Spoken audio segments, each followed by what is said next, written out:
Halo, Assalamualaikum. Jadi kayaknya udah banyak yang terima hasil pre-order Samsung Galaxy S22 series ya. Kalau saya malah yang datang duluan adalah ini sebuah smartphone brand lain, bisa dibilang pesaingnya juga, yang saya temukan sejak pre-order S22 series ini mulai turun harganya. Enggak, harga resminya nggak turun, tapi harga di toko-tokonya ya. Tadinya saya nyari tuh selalu harganya sesuai harga resmi, kalau nggak di atasnya. Kalau sekarang, saya bisa temukan 700.000 lebih murah. Memang seller ini terkenal suka jual lebih murah ya, si Garden Sale Kediri ini. Ya betul, ini adalah iPhone terbaru, iPhone 13. Nah, kemarin saya temukan di beberapa toko udah ada yang jual 14,5, 14,4. Kalau 14,7 sih banyak ya, 14.700.000. Nah, di Garden Sale ini termasuk yang termurah, 14.300 kalau nggak salah. Pokoknya lebih murah 700 ribuan, makanya akhirnya saya memberanikan diri membeli. Ya, Garden Sale ya. Jadi sebetulnya iPhone 13 atau 13 ini dari awal juga saya udah tertarik. Cuma waktu pre-order kehabisan dan saya nggak mau ngantri. Terus habis itu mantau harganya nggak turun-turun. Kalau nggak harga resmi lebih tinggi. Akhirnya setelah S22 rilis, nggak tahu sih efek itu atau bukan ya. Udah mulai tuh banyak bisa ditemukan harga-harga di bawah 15, di bawah harga resminya. Ya ini warna biru, memang tinggal tersedia warna biru, merah, sama hitam. Yang putih atau Starlight tidak ada. Kebanyakan yang jual Starlight masih di harga resmi sih. Dan ini garansi iBox tentu saja. Ada kartu garansinya di luar ditempel seperti ini. Ya, karena iBox pun nggak bisa buka segelnya ya. Kalau udah buka segel green peel-nya mungkin beda cerita. Ya, ini iBox betul. Service center-nya kemudian warna biru. Dan ini yang paling rendah ya, 128 GB. Kita coba lepaskan dulu kartu garansinya. Tempel gitu aja pakai double tip. Tanda pendaftaran, IMEI, SD PPI 2021, oke. Cara bukanya, mau pakai cutter tadinya, nggak usah ya.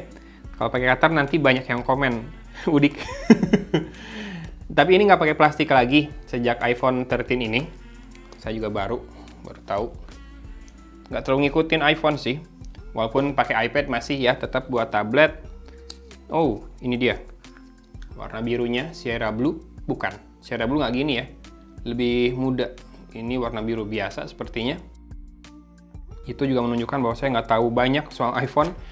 Tapi pengen nyobain lagi pakai iPhone. Nanti kita lihat bisa tahan lama atau enggak. Karena kemarin terakhir pakai iPhone 12 mini.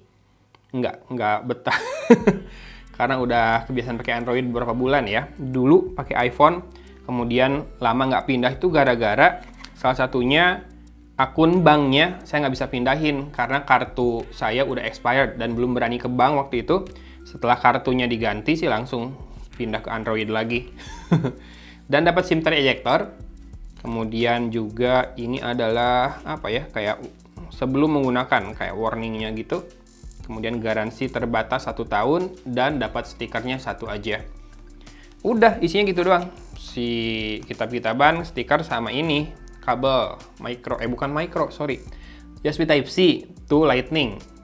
Tapi saya berencana buat beli power bank yang MagSafe ya, biar kalau misalkan lagi di luar kehabisan daya tinggal tempel aja bisa sambil dipakai. Kalau sehari-hari di rumah saya mau pakai wireless charger yang ada itunya, yang ada docknya, yang ada holder kayak bukan tongsis, yang lazy pod. Tapi di tempat kerja saya memang pakai buat handphone apapun selalu ditaruh di situ kalau saya lagi kerja. Dan punya kemampuan wireless charging. Selama ini juga dipakai dari sejak pakai iPhone XR, kemudian iPhone 12 mini, termasuk di Android juga. S21 sama S22 Plus saya selalu ngecasnya di situ ya. Kecuali pas lagi ngetes battery cycle-nya. Satu cycle misalkan kuat berapa jam, ya saya butuh ngecas cepet, nggak bisa di situ. Karena di iPhone XR dulu, saya selalu ngecasnya di wireless charging, nggak nunggu lowbat dulu ya, tiap kerja taruh situ. Dan setelah hampir 6 bulan, masih 100% battery health-nya. Itu yang bikin saya berpikiran untuk pakai itu lagi.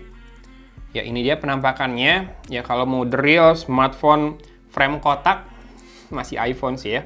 Android udah ada beberapa, salah satu yang kemarin saya coba yang sudah saya review Oppo Reno 6 5G yang bukan Pro ya. Kalau yang Pro nggak flat pinggirannya. Kemudian ada Vivo V23 ya yang sekarang ya. Tapi saya belum coba. Kalau itu kayaknya si frame pinggirnya glossy deh. Nggak matte seperti ini, tapi saya belum coba. Jadi belum bisa komen banyak. Sama yang habis ini mau masuk ada Oppo Reno 7Z ya. Yang pinggirannya frame-nya lurus. Kita coba setup dulu. Yang jadi PR adalah mindahin WhatsApp sih dari Android ke iPhone.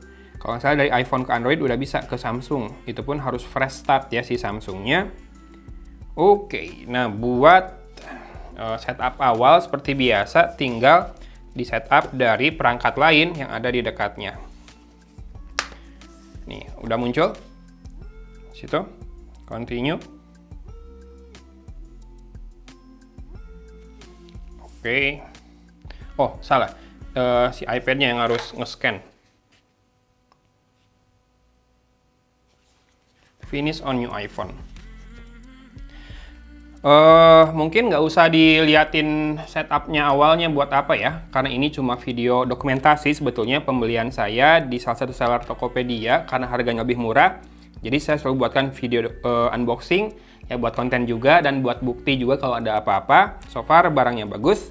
Nah kemarin juga saya beli sekalian casing sama tempered glass-nya. Siapa tahu teman-teman yang pakai iPhone 13 juga lagi nyari casing atau tempered glass. Ini yang saya beli dari GetGuard, kayak Agard gitu ya. Saya beli yang tipis banget, tapi yang ini nggak matte sih memang, karena clear ya, biar kelihatan Apple-nya.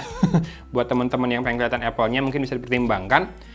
Sebetulnya saya nggak terlalu pengen kelihatan juga, cuma ya karena ini casing yang pertama harus ada ketika saya beli yang tipis kayak gini, baru nanti pikirin casing lainnya.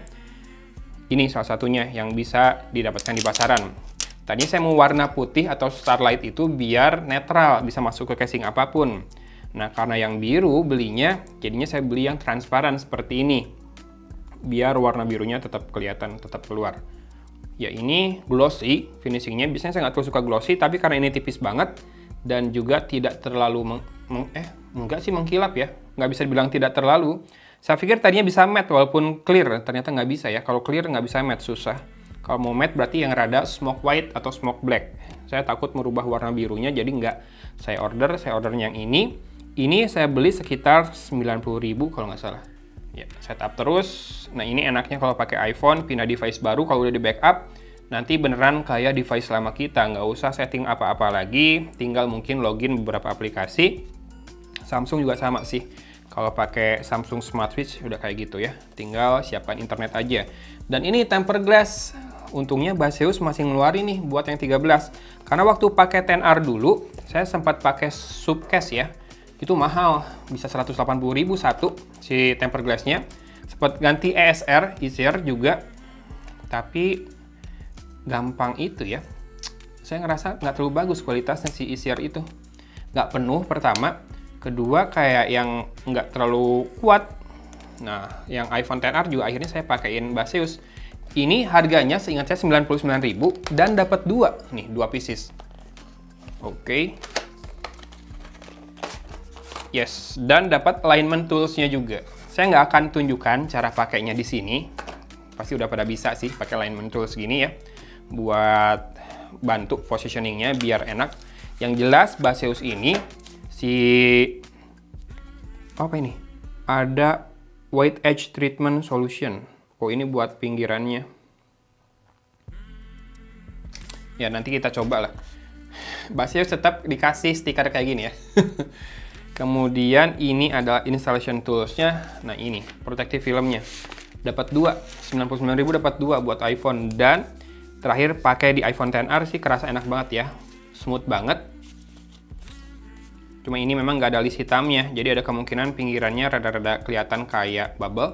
Nah, tadi ada toolsnya buat ngilanginnya. Saya belum pernah coba, tapi nanti kita akan coba dan mungkin saya akan update di Instagram ya. Gimana sih hasil penggunaan tempered glass Baseus ini? Yang jelas harganya lumayan terjangkau, tapi beberapa kali pakai Baseus tempered glass-nya memang selalu bagus. Dulu makan pertama di Redmi Note 3 Pro ya. Terakhir di iPhone XR. Cuma sayangnya dia nggak bikin banyak si Baseus ini, cuma seri-seri tertentu kayaknya yang mungkin penggunanya banyak baru dia bikinin ya. Karena kalau so far dari harga versus value termasuk dapat tools buat masanginnya biar pas, Baseus ini worth the price banget. Oke, itu dia iPhone 13. Saya belum tahu nanti mau pakai yang mana dalam keseharian saya buat daily driver, dicoba aja dulu. Sekarang masih pakai S22 Plus juga. S21 juga belum dipasang di Tokped ya. Karena si akun Geniusnya belum dipindah. Aduh, males banget pindahan Genius sekarang. Nantilah. Tungguin aja Tokped. Semoga udah ada keputusan di tanggal-tanggal muda ya. Mana yang saya jual second-nya. Tapi S22 Plus sih kayaknya bakal di-keep terus karena enak. Dan juga ya terbaru, mungkin fiturnya udah lebih baik juga dibandingkan S21, termasuk baterainya lebih besar dan punya fast charging 45 watt. Tapi ya nanti kita lihat ya seperti apa keputusannya. Pantengin lapak saya di Tokopedia. Boleh di-follow tokonya biar begitu ada barang baru termasuk bekas daily driver saya yang nampang di situ bisa langsung di-order. Jangan pakai nawar. Biasanya yang pakai nawar keduluan sama yang langsung order. Sip, saya setup dulu ya. iPhone 13 ini ya harganya sudah lebih murah sekarang di salah satu toko yang saya temukan. Di toko lain juga ada di Jakarta yang 14.400. Kalau nggak salah, pokoknya linknya cek saja di deskripsi video ini. Sip, thanks for watching sekali lagi dari Kota Cimahi. Agun pamit undur diri. Wassalamualaikum warahmatullahi wabarakatuh.